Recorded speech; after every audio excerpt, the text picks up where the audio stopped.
안녕하세요. 오늘도 사연살롱을 찾아주셔서 감사합니다. 서울에 사는 40대 여성이에요. 저는 1살 때 미국으로 입양돼서 미국인으로 살다가 2번의 파양 끝에 한국으로 돌아오게 되었어요. 정확히는 미국에서 추방당한 거였죠. 한국으로 돌아오기 전까지 미국에서 20년 가까이 살았지만 저를 입양했던 양부모의 무지로 인해 저는 시민권을 획득하지 못했고 그 사실을 모른 채 살다가 뒤늦게 저에게 미국 시민권이 없다는 사실을 알게 되었어요. 어렵게 들어간 대학 학비를 모으려고 펍에서 아르바이트를 하고 있었는데 술에 취한 손님과 시비가 붙게 되었죠. 신고를 받고 출동한 경찰은 형식상 가해자 남성과 피해자인 저의 신원조회를 했고 잠시 뒤 의심스러운 눈초리로 제게 그러더군요. 넌 불법 체류자야. 처음엔 경찰이 장난하는 줄 알았어요. 절대 그럴 리가 없었으니까요. 1살 무렵부터 미국에서 살아온 제가 불법 체류자라뇨. 거기다 다른 미국 아이들과 똑같이 미들스쿨과 하이스쿨까지 졸업하고 대학 입학까지 한 제가요. 하지만 제가 불법 체류자라는 사실을 안 순간부터 경찰은 제게 호의를 베풀지 않았어요. 단호하게 제 손목에 수갑을 채웠고 그 순간부터 저는 피해자가 아니었죠. 경찰에게 있어서 어디까지나 저는 남의 나라에 무단으로 들어와 돈까지 벌고 있는 범법자일 뿐이니까요. 그렇게 수감이 된 후에야 저는 저와 비슷한 상황에 처한 한국 입양아들이 많다는 사실을 알게 되었어요. 2000년도 이후에 미국으로 입양된 아이들의 경우 자동으로 시민권을 부여받지만 그 전에 입양된 아이들은 아동시민권법 소급 적용이 안 돼서 추방당하는 사례가 꽤 있었다더군요. 그리고 그중 대부분은 강제 추방을 당했다는 것도 알 수 있었죠. 얼마 뒤 저 역시 그들처럼 한국행 비행기에 오르게 되었어요. 나를 버린 나라로 다시 보내진 거죠. 그나마 다행이라고 생각한 거는 제가 다니던 중학교에 한국인 친구가 하나 있어서 그 친구 덕에 한국어를 배워둘 수 있었다는 거예요. 그 친구는 한인교회 목사님 아들인데 국민학교 5학년 때 온 가족이 미국으로 이민 와서 살고 있었어요. 친구는 집에서 한국어를 사용하는 데다 교회 신도들도 연세가 있는 분들이 많아서 다들 한국어를 사용했기에 저는 친구 도움으로 그곳에서 한국어를 배울 수 있었어요.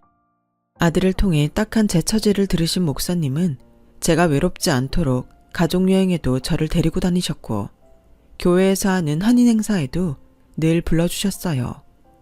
제 뿌리가 한국인임을 잊지 않도록 한국어와 역사, 문화도 많이 가르쳐 주셨고요.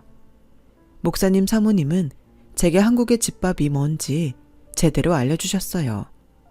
양부모한테 거의 방치되다시피 했던 저를 불러다 늘 밥을 먹이셨거든요. 하도 굶어서 키에 비해 몸무게가 적게 나갔던 저는 사모님이 만들어주신 김치볶음밥이랑 떡볶이, 된장찌개 등을 먹으며 뼈와 살을 키워나갔죠. 제가 양아버지의 폭력에 참다 못해 집에서 가출을 했을 때도 저를 찾아 나선 건 양부모가 아닌 목사님 가족이었어요. 저에게 꿈을 심어주고 대학에 진학할 수 있도록 길을 열어준 분도 그분들이죠.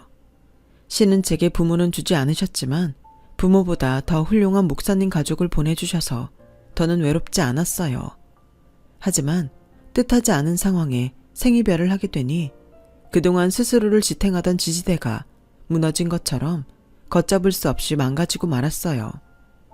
마치 세상에 혼자 버려진 것처럼 막막하고 두려웠어요. 그래서 내 친부모님을 찾기로 했죠. 하지만 홀트 복지관의 도움을 받아 아무리 찾아봐도 찾을 수가 없었어요. 마치 처음부터 세상에 존재하지 않았던 분들처럼 꽁꽁 숨어서 머리카락 한 올조차 찾을 수 없었죠. 큰 기대는 없었지만 혹시나 하는 믿음까지 산산조각이 나자 정말 다 포기하고 싶다는 생각이 들더군요. 한국에서 검은머리 미국인인 저는 아무것도 할 수 있는 게 없었어요. 외모는 한국인이지만 말과 행동은 미국인인 저는 어디에도 속하지 못하는 이방인이었으니까요. 그나마 제가 유일하게 잘할 수 있는 영어를 이용해 밥벌이를 하려고 영어학원을 찾아가 봤지만 하나같이 백인 강사를 원한다는 말을 하더군요.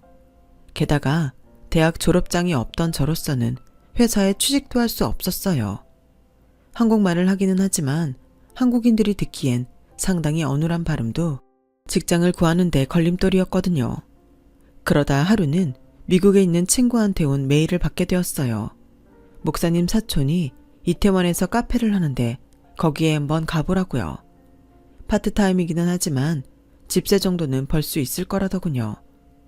그렇게 이태원에 발을 들인 저는 카페와 레스토랑, 펍 등에서 서빙 아르바이트를 하게 되었고, 그러다 한 레스토랑의 정직원으로 채용이 되어 생활의 안정을 찾을 수 있었어요. 그 레스토랑의 사장이 바로 지금의 제 남편이에요. 저는 아직도 처음 남편을 만났던 그 순간을 잊을 수가 없어요. 정확히는 제가 이력서를 들고 남편의 레스토랑에 면접을 보러 왔을 때 남편이 했던 말과 그 눈빛이죠. 아직 한글을 쓰는 게 서툴렀던 저는 자기소개서 대신 말로 제 소개를 했어요.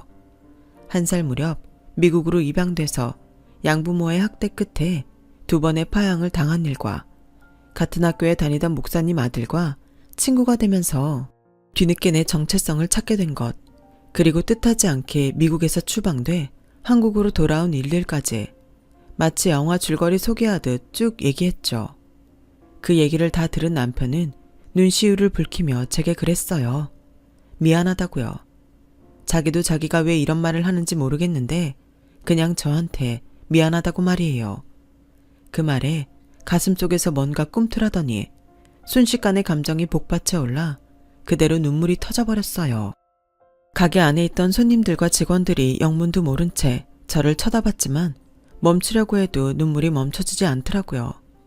오히려 어깨가 들썩일 정도로 감정이 격해지고 말았죠. 그렇게 한참을 울고 나서야 겨우 진정이 된 저는 화장실에 가서 얼굴을 닦고 나왔어요. 아, 취직은 물 건너 갔다 싶었죠. 그런데 남편이 저를 보고 환하게 웃으며 그러는 거예요. 내일부터 출근하는 겁니다. 앞으로는 우리 가게에서 한 식구로 지내보자고요. 세상이 나를 밀어내는 것만 같던 시기에 남편의 따뜻한 한마디는 제가 한국에 뿌리를 내릴 수 있는 용기를 주었어요. 이제는 이방인이 아니라 어엿한 한국인으로 살아갈 수 있을 거라는 희망도 갖게 되었죠. 오너 셰프인 남편은 음식 솜씨도 좋았지만 성격은 특히 더 좋았어요. 각종 직업군의 친구들은 하루가 멀다 하고 가게에 찾아왔고 남편은 그 친구들을 제게 소개해 주었어요.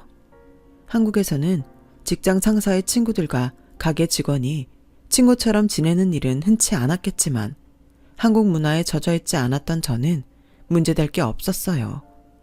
남편 가게에 들어온 지 1년쯤 지나자 남편 친구들은 다 제 친구가 되었죠. 나중에 알게 된 거지만 제가 입사하고 얼마 안 된 시점부터 남편이 제게 마음이 있었던 모양이에요. 남편을 통해 그 사실을 알고 있던 남편 친구들은 우리 둘 사이를 연결해 주려고 일부러 저와도 가깝게 지냈다고 하더군요. 오너와 직원에서 연인 사이가 된 우리는 3년 가까이 사귀었어요. 그러던 어느 날 남편이 친구들과 함께한 자리에서 제게 서프라이즈 청혼을 했고 이듬해 5월에 결혼을 하기로 약속했어요. 물론 그 전에 시부모님들께 허락을 받아야 했지만요. 부모님 허락 없이는 결혼 못해? 그런 건 아니지만 그래도 형식상 말씀은 드리고 해야겠지. 아마 별탈 없이 허락해 주실 거야. 왜? 우리 부모님 만나려니까 걱정돼? 아무래도 나는 부모가 없으니까 가족도 없고 자기도 알다시피 입양아 출신이잖아. 게다가 미국에서는 추방까지 당했고 말이야. 그게 자기 잘못은 아니잖아. 왜 남이 한 잘못 때문에 자기가 기죽고 주눅 들어야 하는데 자기는 자기가 한 거에 대해서만 책임지고 살면 돼. 그러니까 걱정하지 마. 남편의 따뜻한 위로에도 불구하고 시부모님께 인사드리러 가는 날이 다가올수록 초조하고 마음이 많이 무거웠어요. 아무리 당당해지려고 해도 어깨가 움츠러들더라고요. 남편을 따라 시댁에 갈 때만 해도 시부모님만 만나는 줄 알았어요. 그런데 집에 도착해보니 시부모님과 시동생 내외까지 와 있더라고요. 장남인 남편보다 2살 어린 시동생은 먼저 결혼을 해서 유치원생 딸까지 두고 있었어요. 사실 남편이 결혼이 좀 늦은 편이었죠. 저보다도 나이가 5살 많은 동서는 저를 보는 눈초리가 곱지 않았어요. 동서는 처음부터 저를 탐탁치 않게 생각했거든요. 결혼 얘기가 나올 무렵 시동생과 함께 가게에 찾아와서도 일부러 저 들으라는 듯 큰 소리로 그러더군요. 아주버님도 그렇지. 수준 떨어지게 하필 가게 직원이랑 결혼을 한대. 저 여자 대학은 나왔대? 무료남 안 하겠지. 대학까지 나온 사람이면 이런 데서 서빙이나 하고 있겠어? 아, 격 떨어지게. 저런 걸 형님으로 모셔야 되다니 내 인생이 불쌍하다. 여보, 우리가 나서서 이 결혼 말려야 되는 거 아니야? 나 저 여자랑 동서지간으로 못 지내. 못 지낼 건 또 뭐야? 형이 택한 사람이야. 자기랑 살라는 것도 아닌데 뭘 그렇게 난리야. 그냥 순리에 따라. 괜히 집안에 분란 일으키지 말고. 시동생의 만류에도 동서는 끝까지 저희 결혼을 반대했어요. 제가 시댁에 인사드리러 간 날까지도 시어머니 옆에 찰싹 붙어 앉아서 어떻게든 저를 깎아내리려고 혈안이 되어 있더라고요. 특히 제 학벌을 운운하면서요. 근데 학교는 어디 나왔어요? 대학 나오긴 했어요? 아니요, 대학은 못 나왔습니다. 그럼 고졸이네. 고등학교는 어디 나왔어요? 말 못하는 거 보니까 고등학교도 안 좋은 데 나왔나 보네. 실업계 나온 거예요? 동서의 질문에 저는 말을 할 수 없었어요. 시부모님께는 미리 제가 입양아 출신이라는 걸 말씀드렸지만 시동생과 동서한테는 비밀로 하기로 했거든요.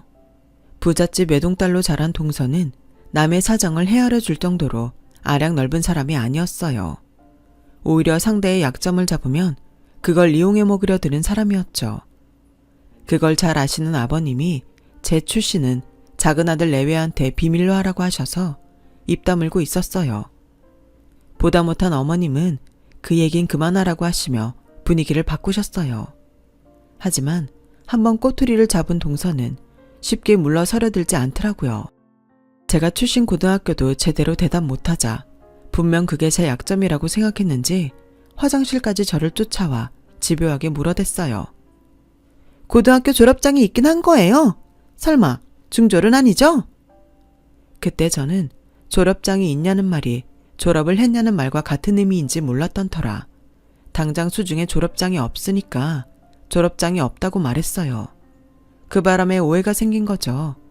얼떨결에 동서한테 저는 고등학교도 못 나온 사람이 되어버렸거든요. 그 오해 때문인지 동서는 저를 되게 무시했어요. 말끝마다 형님은 모르겠지만 이라거나 내가 하는 말 이해는 해요? 라면서 면박을 주곤 했거든요.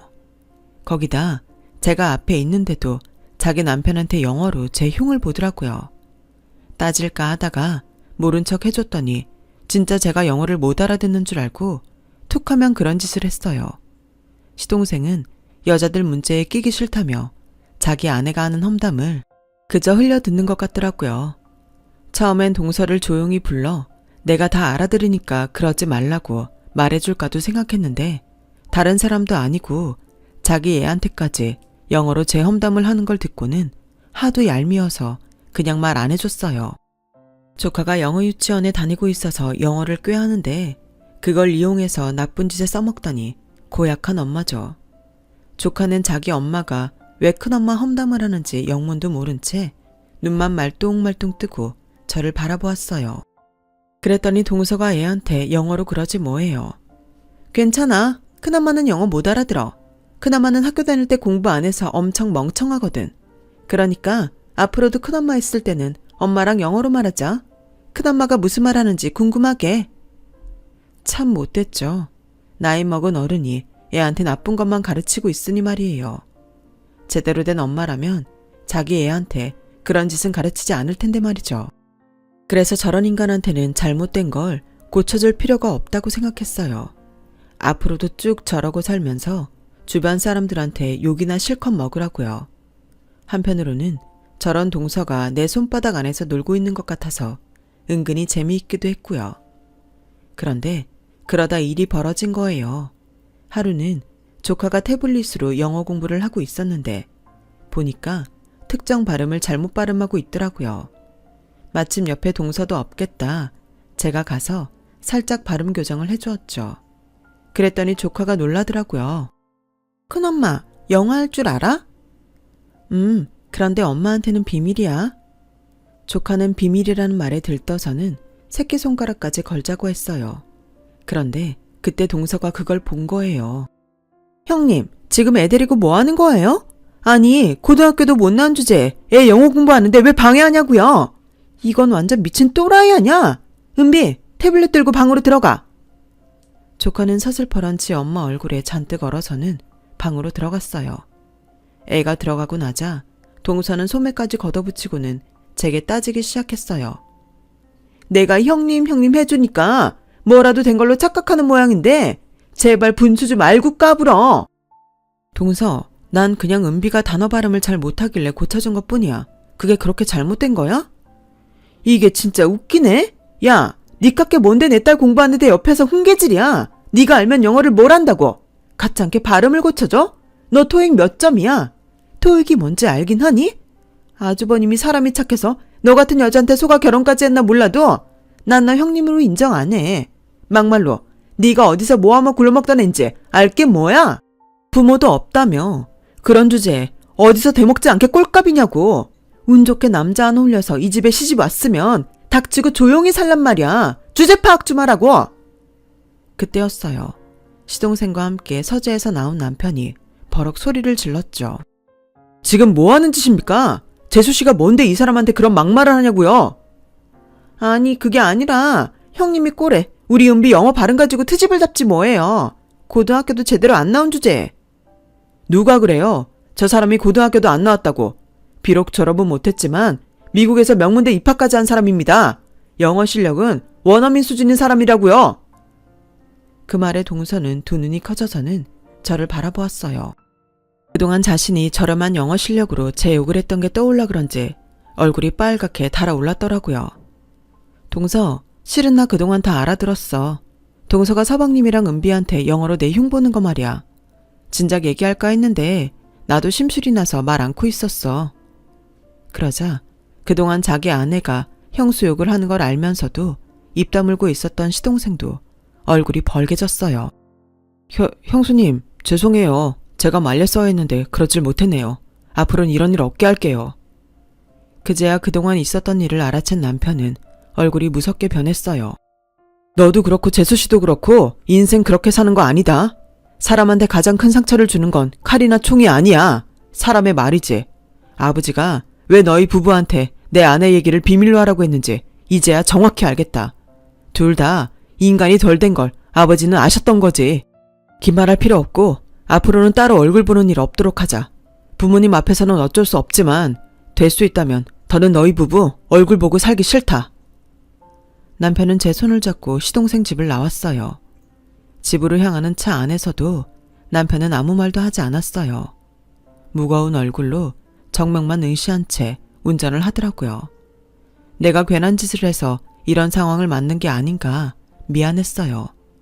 그냥 처음에 따끔하게 한 소리하고 끝냈으면 형제간의 사이를 멀어지게 하지 않았을 텐데 하고 말이죠. 그래서 남편 얼굴 보기가 민망해서 고개를 푹 숙이고 있는데 남편이 제 손을 잡으며 그러더라고요. 다시 공부해볼 생각 없어? 원한다면 내가 대학 보내줄게. 자기가 싫다고 하면 어쩔 수 없지만 난 당신이 사람들한테 무시당하고 사는 거 싫어. 당신은 그런 대접을 받아도 되는 사람이 아니니까. 남들이 당신을 몰라주면 당신 스스로 당신 가치를 보여주는 방법도 있잖아. 내가 옆에서 힘이 돼줄게. 이번에도 남편은 저를 울렸어요. 제가 전생에 무슨 복을 지어서 이런 남자를 만났나 싶을 정도로 남편은 제 인생에 있어 최고의 은인이자 버팀목이었거든요. 저도 기회가 된다면 마케팅 공부를 끝마치고 싶었던 터라 다시 준비해서 모 대학 경영학과에 들어갔어요. 남편이 돈 걱정하지 말고 다니라고 했지만 등록금이 어디 한두 푼이어야죠. 그래서 영어학원에서 아르바이트를 하게 됐어요. 그런데 학생 중 하나가 주말인데도 제게 전화해 발음 교정을 해달라고 부탁을 하더라고요. 귀찮기는 했지만 평소 영어 공부에 열의가 있는 친구라 거절할 수가 없어서 도와주게 되었죠. 그런데 전화통화상으로는 입모양을 보여줄 수가 없어서 정확한 발음을 짚어줄 수가 없더라고요. 생각도 못해 스카이프로 영상통화를 해서 제 입모양을 보여주면서 발음 교정을 해주었죠. 그걸 본 남편이 지나가는 말로 슬쩍 그러더라고요. 나 어릴 땐 땡땡 영어라고 있었는데 아침에 선생님이 전화해서 문장 연습을 시켜주곤 했었어. 그때도 이렇게 실시간 영상을 보면서 할 수 있었다면 훨씬 더 발음 교정이 잘 됐었을 텐데 아쉽네. 요즘엔 스마트폰이 있어서 영상통화하면서 공부하기 좋겠어. 남편의 그 말에 아이디어를 얻은 저는 동영상 전화 수업을 바탕으로 영어 교육 사업을 해보기로 했어요. 구체적인 사업 계획서를 만들어 교수님들께 조언을 받은 저는 대학을 졸업하자마자 본격적으로 영어 교육 사업에 뛰어들었어요. 하지만 모든 일이 다 그렇듯 문제는 돈이더라고요. 사업 경험도 하나 없는 저한테 선뜻 자금을 대줄 사람은 어디에도 없었으니까요. 물론 남편한테 도움을 청하면 힘 닿는 데까지 도와줬겠지만 제 사업만큼은 제 힘으로 하고 싶었어요. 그러다 한국에도 미국의 고펀드 같은 펀딩 사이트가 있다는 걸 알게 됐고 펀드 공모를 통해 자금을 모았는데 생각보다 반응이 좋아서 부족한 액수를 채울 수 있었어요. 그렇게 시작한 영어 교육 사업은 차츰차츰 수요가 늘어나서 8년이 지난 지금에 와서는 꽤 튼실한 사업체로 자리매김하게 되었어요. 저한테 있어서는 수입이 엄청나게 늘었다는 것보다 나를 버린 두 나라의 언어를 사업 아이템으로 활용해 성공했다는데 더 큰 의미가 있어요. 그런데 그와는 부수적으로 생각지 못한 복수까지 하게 됐지 뭡니까? 오래전 제 학벌을 들먹이며 저를 괴롭혔던 동서가 제 회사로 찾아와 자기 좀 살려달라고 무릎까지 꿇고 통사정을 하지 뭐예요. 시부모님이 돌아가신 이후 지난 몇 년간 우리 부부와 연락도 끊고 살아왔는데 그 사이 집안에 안 좋은 일들이 많았던 모양이에요. 잘 살던 친정이 망한 데다가 동서가 시동생 몰래 대출까지 받아서 투자한 주식까지 상장 폐지되자 그 돈을 막느라 카드로 내 사채까지 빌려 쓴 모양이었어요. 뒤늦게 그 사실을 안 시동생이 이혼을 요구했고 동서는 할 수 없이 딸아이 미래를 생각해서 모든 빚을 혼자 떠안은 채 이혼 서류에 도장을 찍었다더군요. 문제는 이자가 눈덩이처럼 불어난 빚이었어요. 평생 자기 손으로 용돈 한번 벌어본 적이 없는 동서는 이자 무서운 줄도 모르고 여기저기서 돈만 끌어다 메꾸곤 했는데 이제 더는 끌었을 돈도 없게 된 거예요. 그러다 딸아이와 통화하던 중 제가 사업으로 성공했다는 소리를 듣고 돈을 빌리러 찾아온 거였죠. 동서, 돈 빌려주면 갚을 수는 있어? 당연하죠. 내가 무슨 수를 써서라도 형님 돈 꼭 갚을게요. 담보가 필요하면 땅 문서 맡길게요. 이거 당장은 팔기 힘든 땅이지만 앞으로 몇 년 뒤면 분명히 10배 이상 오를 땅이에요. 친정아버지가 돌아가시는 순간까지 이 땅은 꼭 지키라고 신신당부하신 땅이라고요. 그러니까 이거 담보로 받고 딱 1억만 빌려주세요. 네? 땅이야 팔려야 할 가치가 있는 거고 그보다 동서가 말하는 무슨 수라는 게 구체적으로 어떤 계획인 건데 나 사업하는 사람이야. 정확하고 구체적인 계획 아니면 단 1원도 내줄 수 없어. 그러니까 잘 생각하고 말해. 동서한테 계획이 있어 없어? 그러자 울음을 터뜨리며 고개를 가로저었어요. 그 모습을 보니 한심하기도 했지만 불쌍한 마음이 더 컸어요. 한때 동서한테 받은 수모 그대로 갚아주겠다는 생각도 했었는데 이렇게 모든 걸 다 잃고 자신이 그토록 깔보던 사람한테까지 와서 무릎을 꿇는 걸 보니 더는 복수할 마음이 생기지 않더라고요. 그렇다고 순순히 돈을 주고 싶지도 않았어요. 사람 성격은 쉽게 변하지 않아서 돈을 받으면 바로 얼굴색 바꿀 게 뻔했으니까요. 그래서 일단 개인 회생 신청부터 하라고 했어요. 매달 나가야 할 이자는 대신 내줄 테니까 우리 회사에 나와서 일을 하라고 했어요. 복사와 비품구비, 잔심부름을 비롯한 전반적인 사무 보조를 맡으라고요. 만약 제대로 일을 하지 않으면 바로 이자 지급은 끊을 거라고 말이에요. 거기다 시급에 비해 많이 지급된 이자는 땅의 지분으로 회수하겠다고요. 그동안 고개 빳빳이 들고 사람 무시하며 살아온 동서는 금방이라도 싫다고 소리치고 싶은 얼굴이었지만 세상 어디에도 자기한테 돈을 빌려줄 곳이 없다는 걸 알아서인지 입술을 꽉 깨물면서도 싫다는 말은 않더라고요. 그렇게 동서는 자신이 그토록 무시하던 제 밑에서 일하게 됐어요. 하루하루 살얼음판을 걷는 심정으로 조마조마하면서요. 남편은 그냥 모른 척하고 내보내라고 했지만 저는 오히려 제 밑에 데리고 있는 게 진정한 복수다 싶어서 데리고 있을 생각입니다. 땅이 안 팔려서 돈 떼이면 어쩌냐고요? 상관없어요. 따지고 보면 저도 살면서 많은 사람들한테 도움을 받았잖아요. 인생은 돌고 도는 거라고 제가 받은 도움 동서한테 갚는 셈 치죠 뭐. 인생이 다 그런 거 아니겠어요? 미국에 버려졌던 제가 다시 한국에 돌아와 멋진 남편도 만나고 이렇게 사업으로 성공하게 된 것처럼 평생 안 변할 것 같던 동서도 이번 기회에 정신을 차리게 될지 말이에요. 세상은 우리가 생각하는 것보다 훨씬 더 많은 기적이 일어나니까요. 지금까지 제 사연을 들어주셔서 감사드려요. 일상의 기적들이 여러분과 함께하기를 바랍니다. 여러분, 사연 댓글에 응원과 현명한 조언 부탁드려요. 좋아요와 구독은 저에게 큰 힘이 됩니다. 오늘도 좋은 일 가득하세요.